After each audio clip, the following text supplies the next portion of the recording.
From the Weather NorCal Command Center, this is your morning update.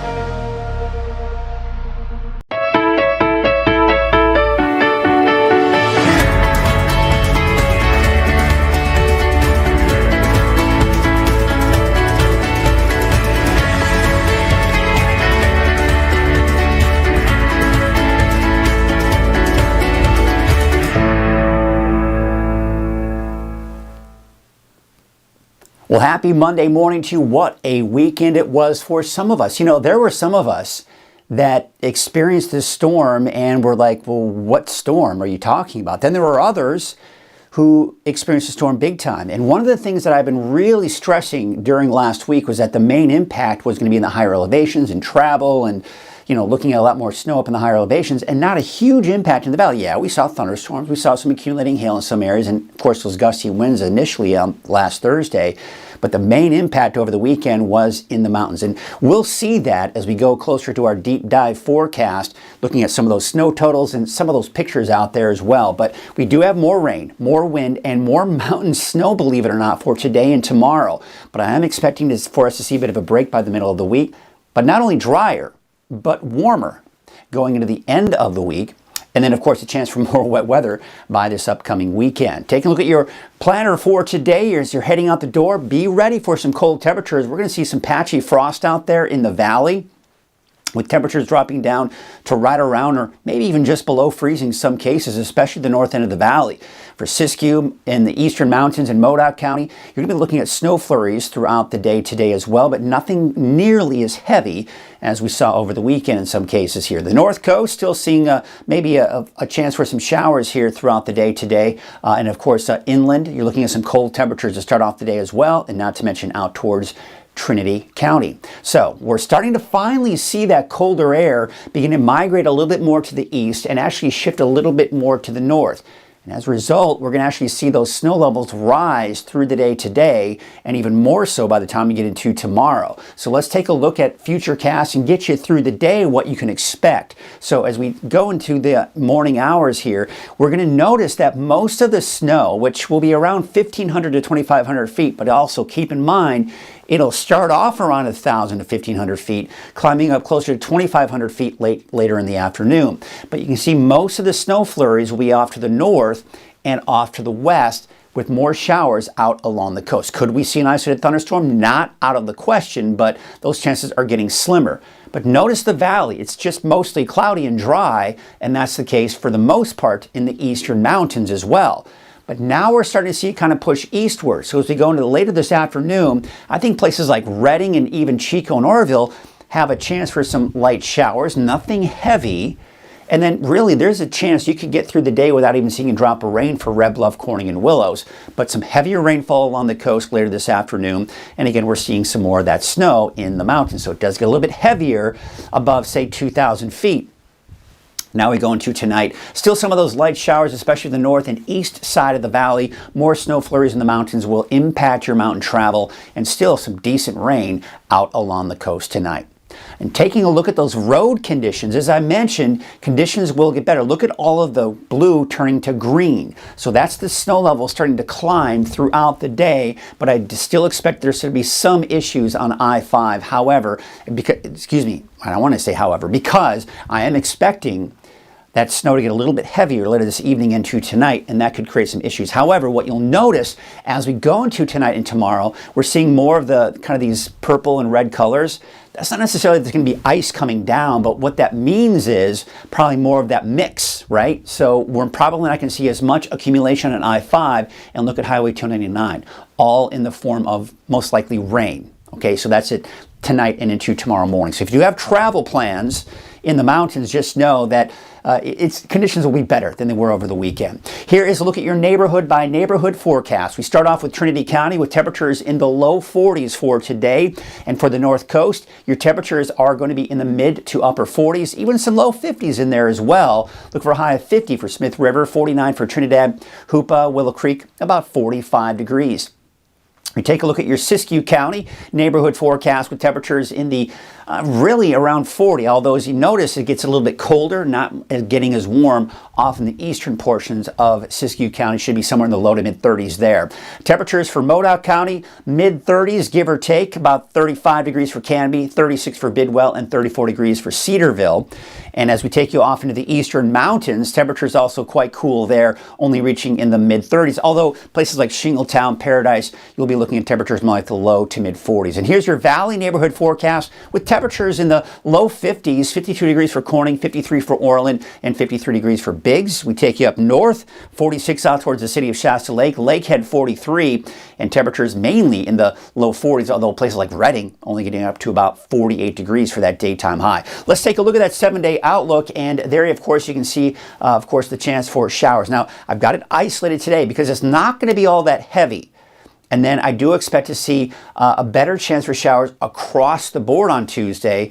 And then Wednesday is the transition day. We transition from wet to dry, so still a chance for showers, but then dry for Thursday, Friday, and then more wet weather at least to start the weekend. All right, let's take a look at some of those snowfall totals. These are all unofficial.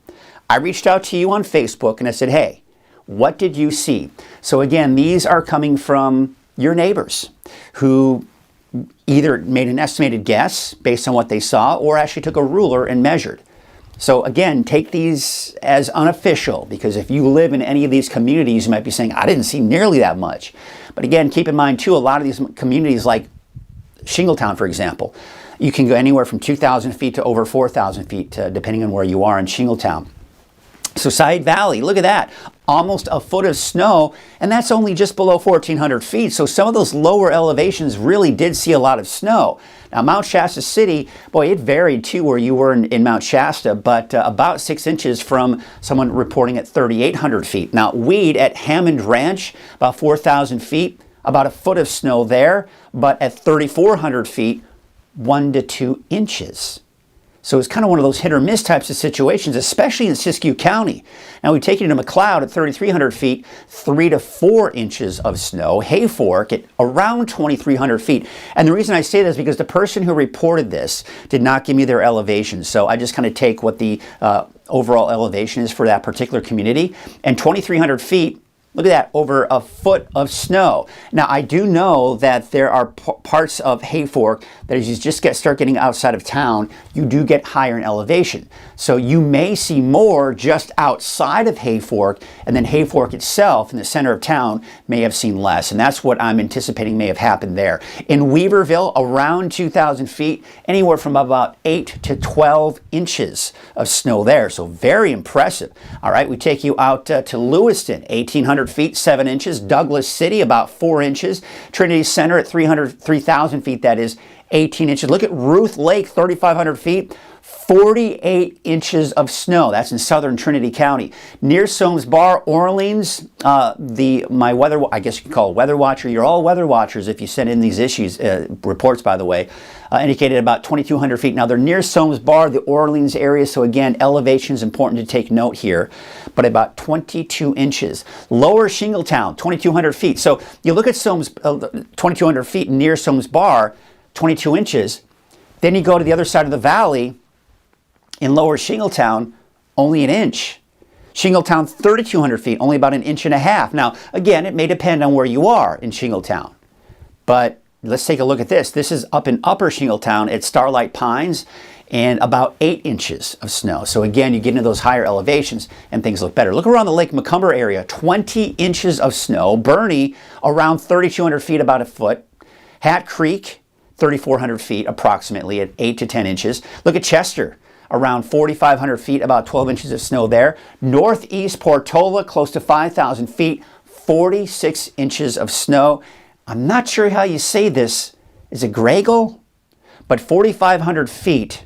This is in eastern Shasta County. 4,500 feet, 24 inches of snow. Take a look at some of these images sent to us by some of you. These are images that were sent via the app, all right? Wes Daly sent me this. This is out at Latour State Forest. I believe this is in eastern Shasta County, 5,600 feet. I mean, it's covering up half the building there. So a lot of snow there. This is about 3,200 feet in Bernie. This dog going, huh? Huh? What? What's up with all the snow here? I think maybe a little confused by the snow. Thank you, Pamela, for sending in that photo from Bernie. It's always nice to see what's going on around there, right? Because for those of you who live in the valley, you're like, where's everything? Not even a lot of rain. Yeah, I saw a couple of thunderstorms. That's it. You don't have to go too far. You see beautiful landscapes like this. This is out at Battle Creek, 4,200 feet. This is near the Lake Macomber area, by the way. Kelly Smith, thank you for sending in that image. Still coming down. Gorgeous shot. This is out of Junction City. This is in Trinity County. 1,000 feet. 1,000 feet. You look at that. You're seeing some of that slushy snow. Thank you, Debbie, for sending in that image. And this is from Veronica. Now, Veronica has a friend who lives in Aden who sent her this image. 5,000 feet. You see plenty of snow. It was blowing snow. I did get a report from someone out in the Aden area saying they couldn't tell how much snow it was because the wind was blowing so hard. It was a lot of drifting snow. So it was kind of hard to really predict how much snow is out there. But picturesque too. Some of the clearing skies out there. Looks like a nice cold morning. If you want to share your snow photos, be sure to do that. I'll try to share some more throughout the day today on social media. And maybe we'll take one last look later this evening in the evening update as we take a look at some of those photos as well. But be sure to indicate your location, and your elevation is also very important because we may have an idea of the overall elevation of your community, but sometimes you may live just outside of that particular town and your elevation may be a little bit higher or lower. So it's important for us to know those snow levels, elevations, because that really does give better perspective. Let's get into your deep dive forecast now. And again, we'll take another look at your satellite image here. This kind of tells a story as well, because the colder speckled clouds here, that's the colder air, that's been in place all weekend long. And it's still in place right now, and that's why it's going to be quite cold this morning with that patchy frost in the valley. But we do have an area of low pressure here that'll actually dive down to the south and east. It's not going to move through us, but it will have an impact on us over the next few days. This right here, there's the colder air. This right here is kind of a disturbance. This is what we call an inside slider. So you see how it kind of moves down to the south and east. The colder air is going to start to migrate eastward as well. So temperatures are moderating, and that's why snow levels will start to increase, not only today, but even more so for your Tuesday. There's that area of low pressure I was talking about. It's moving down to the south and east. Meanwhile, we take you into your Wednesday. We have another disturbance right here we've got to keep an eye on. This one may bump up those winds a little bit here Wednesday night and maybe even a straight shower. But this will be a Wednesday night, Thursday morning type of event because then it's down to the south. Then you see this. This is a ridge of high pressure, that is. Warmer air coming in from the south. That'll migrate northward. Even warmer looks like as we go into Thursday and Friday with that ridge of high pressure. But check this out. As we go into the weekend, looks like we've got another trough of low pressure moving in, but it's not going to be very strong. The coldest air stays to our north, and snow levels still fairly high with this weekend system, most likely around 4,000 feet. But looking at the Climate Prediction Center, keeping our temperatures most likely in that below normal category in the long range. So yes, we'll see that brief warm up later this week, but then beyond that, some slightly cooler air beginning to move itself on in. There you can see, of course, maybe a chance for some showers this morning, maybe even a nice thunderstorm along the coast. But we're not really seeing a whole lot of activity out there this morning. That changes, though, as we go into the afternoon. Here's the noon hour. Look at the valley. It's dry, but still mostly cloudy skies, and fairly dry even to the east and northeast as well. But we're going to start to see that the bulk of the activity will be kind of off to the northeast and really surrounding the valley. So the valley, what we're seeing here is this. What we're beginning to see is that most of the activity today will be at the north end of the valley later today, and not to mention down to the east side of the valley. But overall, we're being shadowed by this storm system, so it's not going to bring a lot of rain to the valley. Some of us may not even see a drop of rain, but I'm going to keep the chance for showers in there nonetheless with most of the snow. Snow levels starting off around 1,000, 1,500 feet, but then later this afternoon closer to 2,500 feet. Because look at Highway 299. It's all in the form of rain. I-5. It's all in the form of rain until you get about Mount Shasta. So there still may be some issues on I-5. Chain requirements possibly. It's not out of the question, but I think Caltrans may be able to stay on top of this one. We'll see. Of course, you can see the rain out along the coast, pretty heavy too. But look at the snow levels by tomorrow. They're 3,000 to 4,000 feet. So we're still seeing a bit of that mix around Mount Shasta City. And of course, plenty of snow in those higher elevations east of I-5. But again, we're seeing it all in the form of rain. But look at this, actually, kind of interesting. Looks like we're trying to see some snow out towards Buckhorn Summit, but there's Scott Mountain Pass. Of course, that's typical, pretty high elevation there. But seeing some heavy rainfall 6 o'clock tomorrow morning. Okay, now we take you into 12 p.m. on Tuesday. There's a heavy rainfall along the coast. Now we're seeing better chances for showers across the board, but this is light. This is very light precipitation in the valley by noon on Tuesday. And then it looks like it may pick up in the form of some heavier scattered showers afternoon tomorrow, and then snow off to the north and east. And then you'll notice as we start going into Wednesday morning, we start to see a lot of this activity break apart. Still some leftover showers, still some leftover snow flurries, but we see our chances for rain and snow diminish through the day on Wednesday. So remember I was talking about we're not going to see a lot of rain in the valley. It depends on where you are. North end of the valley, east side of the valley, 1/2 inch to 3/4 of an inch, but really not seeing much more, in fact, seeing much less than that as you head into the central and west side of the valley. So Red Bluff, Corning, Willows, most likely not seeing as much rain. Along the coast, though, we are going to see upwards of 1 to even over maybe 3 inches of rain. Higher amounts, obviously, around Crescent City. And snow totals, yes, we're going to tack on a bit more, but a lot of those lower communities that were impacted over the weekend, like Weaverville, Hayfork, it's going to be harder for you to see some of that accumulating snow. And even Bernie, Shingletown, probably not seeing much either, but as you start heading up above 4,000 feet, now you're seeing better chances for more of that accumulating snow. Even out towards Mount Shasta City, maybe a little bit more going upwards of maybe 4 to 8 inches, and maybe around Dunsmuir as well. So we look at the storm impacts and just kind of want to show you the overall, there's kind of the main areas that we look for. Is Highway 299 and I-5. So yeah, we're kind of in that limited to minor category here for today, but I still think it could be impacted here, especially as we go into tomorrow, tonight and into tomorrow. That heavier snow could have maybe conditions maybe getting a little bit worse, especially as we go into tomorrow morning. And you can see the highest of elevations really getting that bigger impact. But really what we want to focus on are the roads, right? Who's going to be looking at chain requirements and who's not. But by Wednesday, we're seeing things getting much, much better out there. I want to show you the winds because I'm not expecting any major wind events, but we do have these disturbances that are going to be kind of passing to our north and down to our south, and that's going to have an impact on our winds. So, you know, there are going to be times, especially for Tuesday morning for the coast, maybe some gusty winds. Tomorrow around noon, maybe some gusty winds for the valley, off and on. So it's going to be an off and on type of event where winds are calm. Then we'll kind of see a weak disturbance kind of pass through and give us maybe some calmer conditions and maybe some gusty winds as well. Wednesday morning, I think we'll be looking at fairly calm winds, but there's a disturbance to our north. Remember, I was showing that kind of passing through Wednesday night into Thursday. That may bump up those winds again Wednesday afternoon, evening, and then, of course, no longer an issue at that point. So there's Wednesday. There's some of the scattered showers we may see, but then we have high pressure building in. There it is. Then that's going to give us the warmer temperatures, and not to mention the drier conditions. This, though, is what's moving in by the time we do get into your Saturday, and then this could impact us probably closer to Monday of next week. There you can see it kind of coming in. And snow levels be a bit higher with these systems. The cold air is not going to be coming down as far south as what we saw over the weekend. There you can see the Climate Prediction Center is keeping us in that really very good chance of seeing above normal rainfall in the long range. You see the darker shades of green, that's indicating better chances of above normal, smaller chances of above normal when you see those lighter shades of green, by the way. All right, let's go and take a look at your wave heights for today and even into tomorrow. 8 feet, that seems to be the main number. So we're not going to see a lot of change here out over the ocean. So your marine forecast, these winds are actually going to start a little bit weaker to start off the day, probably 10 to 15, but then bumping up to about 15 to 20 later this afternoon.